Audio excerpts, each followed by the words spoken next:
주식에는 수수료가 존재합니다. 특히 미국 주식은 수수료가 더욱더 중요한데요. 그럼에도 쓰던 증권사를 쓴다거나 본인 편한 거 쓰시는 분이 있습니다. 그분들께 이렇게 묻고 싶습니다. 미국 주식은 1억을 사고 팔면 250만 원의 수수료가 나오는데 증권사를 잘 고르면 이 250만 원을 14만 원으로 줄일 수 있습니다. 그래도 그대로 쓰시겠습니까? 이벤트로 수수료 혜택을 받는다고요? 이벤트로 수수료 혜택을 받고 있는 분이 있다면 이벤트 종료 시에 그대로 수수료 폭탄을 맞을 수도 있습니다. 또는 미국 주식 매매 수수료를 확인해야 하는데 잘못 보시는 분들도 계십니다. 국내 주식 0%나 0.000 몇 %와 같은 다른 수수료 말이죠. 오늘은 이 수수료에 대해 정확히 설명드리고 어떤 수수료를 봐야 하는지도 딱 말씀드리겠습니다. 그리고 현 시점 어느 증권사가 가장 좋은 혜택인지 말씀드려보도록 하겠습니다. 자, 일단 수수료. 미국 주식에서 중요한 수수료는 두 가지만 보면 됩니다. 바로 매매 수수료와 환전 수수료입니다. 매매 수수료는 주식을 사고 팔 때 내는 수수료인데요. 만약 매매 수수료가 0.25%면 살 때 0.25%, 팔 때 0.25% 이렇게 되는 겁니다. 이 매매 수수료는 어디서 확인하냐? 증권 사이트나 어플에 들어가셔서 검색창에 수수료라고 검색하거나 고객 서비스 탭이나 해외 주식 탭에서 수수료를 찾으면 되겠습니다. 그럼 이 수수료 혜택을 보려면 어떻게 해야 할까요? 수수료 혜택이 있는 이벤트가 있는 경우와 계좌를 만들면 혜택이 있는 경우가 있습니다. 외에는 증권사마다 기본 수수료가 달라 비교하는 방법이 있습니다.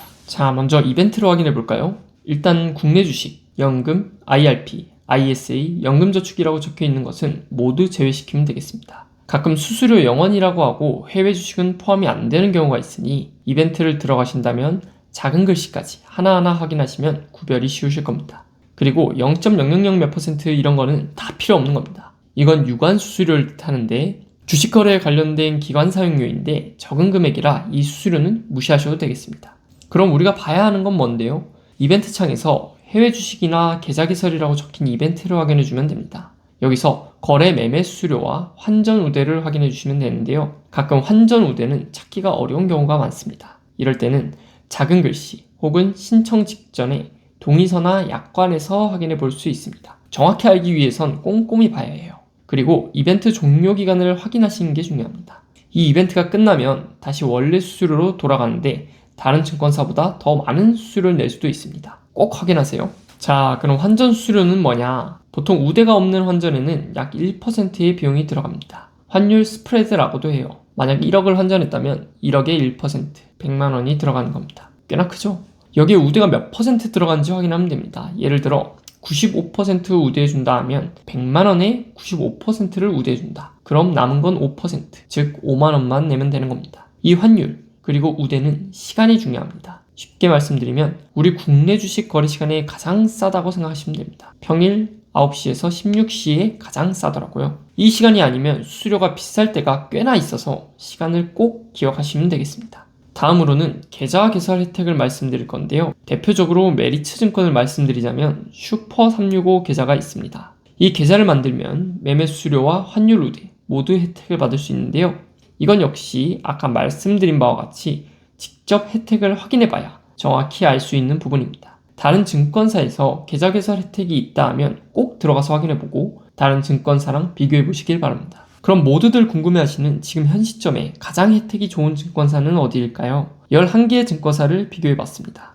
분류를 네묶음으로 해보았는데요. 마지막으로 갈수록 혜택이 좋은 증권사입니다. 해당하시는 증권사 확인해보시면서 시청하시면 되겠습니다. 먼저 제가 열심히 찾아보았지만 환율 우대를 정확히 알 수 없었던 증권사들을 말씀드리겠습니다. 미래에셋증권, 나무증권, 대신증권입니다. 미래에셋증권 매매 수수료는 0.25%지만 환전 우대는 협의 환전율이라고 전화로 신청해야 해서 이 부분은 전화해서 물어보시는 게 가장 빠릅니다. 개개인 조건에 따라 다를 수 있으니 미래에셋을 쓰시겠다 하면 확인해 보시길 바라겠습니다. 그리고 나무증권 매매 수수료 0.25%, 환율 우대는 5%에서 80%인데요. 금액에 따라 우대율이 다릅니다. 이 표를 참고하시면 되겠습니다. 다음으로 대신증권 매매 수수료는 0.25%로 낮은 편이었으나 환율 우대는 온라인 우대가 안 된다고 적혀 있습니다. 유선 환전으로 가능한데 금액별로 우대가 다르다고 하니 대신증권 쓰시려는 분이라면 전화로 확인하시면 되겠습니다. 자, 다음은 키움증권, KB증권, 하나증권, 한국투자증권, 삼성증권입니다. 키움증권은 매매 수수료 0.25%의 원화 주문 시 환율 우대 100%입니다. 그 다음으로 KB증권, 글로벌 원마켓 플러스라는 서비스를 신청하시면 매매 수수료 0.25%에 환율 대 96%를 받을 수 있습니다. 그 뒤로는 하나증권 매매 수수료 0.25%, 직접 환전 시 환율 대 90%,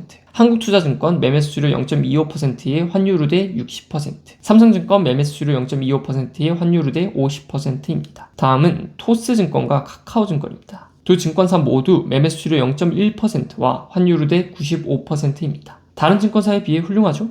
그리고 마지막 가장 혜택이 좋은 증권사, 바로 메리츠 증권입니다. 아까 설명드렸던 슈퍼 365 계좌가 현 시점 최고 혜택인데요. 매매 수수료 0.07%, 그리고 환율 우대는 무려 100%로 압도적인 1위입니다. 나 메리츠 증권 아닌데 손해네? 라고 생각하시는 분들 있을 거예요. 근데 증권사를 갈아탈 수가 있습니다. 이관이라고도 하는데요. 종목당 1,000원에서 3,000원이면 인터넷이나 모바일 또는 전화로 이관을 하실 수가 있습니다. 수수료가 제일 싸니 돈 아낄 건 다 아꼈네? 라고 생각하실 수도 있습니다. 하지만 미국 주식의 또 다른 골칫거리, 세금이 있는데요. 그건 바로 양도소득세입니다. 제 채널 다른 영상에 자세히 다루긴 했지만 이 영상에서도 말씀드려보도록 하겠습니다. 양도소득세는 자산을 팔았을 때 생긴 이익에서 세금을 떼는 건데요. 해외 주식에서는 이 양도소득세가 굉장히 중요합니다. 1년에 250만원 이상이면 그 초과분의 22% 세금을 내는 겁니다. 만약 1년 안에 350만원 이득이라면 250만원에 100만원 초과잖아요. 그럼 100만원에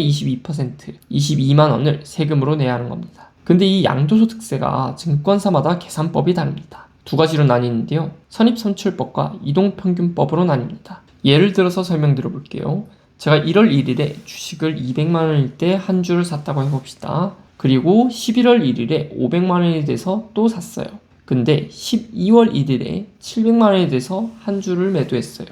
자, 선입선출법은 11개월 전에 200만원으로 가장 먼저 샀잖아. 700만원으로 가장 먼저 팔았으니 이익이 500만원이야. 그러니까 세금 내.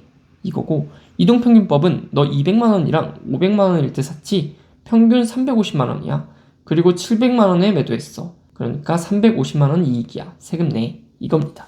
선입선출법 같은 경우는 억울하게 손해를 보는데도 세금을 내는 경우가 있는데요. 내가 같은 종목을 1월에 100만원에 한 주, 2월에 900만원에 한 주를 매수했다고 생각해 볼게요. 평균 단가는 500만원입니다. 그런데 6월에 500만원에 한 주 매도했어요. 아직 이익이 없죠? 그리고 12월에 400만원으로 한 주 매도했다고 쳐봅시다. 그럼 100만원 손해잖아요. 그런데 선입선출법으로는 1월에 100만원이 가장 먼저 팔린 것으로 계산해서 100만원을 500만원으로 팔았다고 계산이 됩니다. 400만원을 이익이라고 생각하는 거죠. 사실 선입선출법이 하락장 때 세금 면에서는 유리할 수 있지만 계산이 복잡하고 주식 전체를 한꺼번에 매도하거나 하락장이 오는 게 아니면 크게 이득이 없다고 생각합니다. 뭐 장단점은 있으니 취향에 맞는 세금 계산법으로 선택하시면 좋을 것 같아요. 이제 증권사에서는 어느 계산법을 쓰는지 알려드릴게요. 지금 보시는 것과 같이 나뉘는데요. 선입선출법을 제가 아까 그렇게 말했다 해서 안 좋은 건 아닙니다. 만약 마음에 안 드신다면 이건 하시면 되겠습니다. 오늘은 해외 주식 수수료에 대해 얘기해 보았는데요. 주식으로 많은 이득을 취해도 수수료를 못 아끼면 생돈이 나가는 것이니 꼭 계산을 해보시는 게 좋을 것 같습니다. 필요하시다면 제가 말씀드린 혜택이나 이관 정보를 참고해 보셔도 좋을 것 같아요. 손해를 봐도 세금을 내는 억울한 상황을 여러분은 안 겪길 바라며 저는 인사드리도록 하겠습니다. 영상 시청해 주셔서 감사합니다.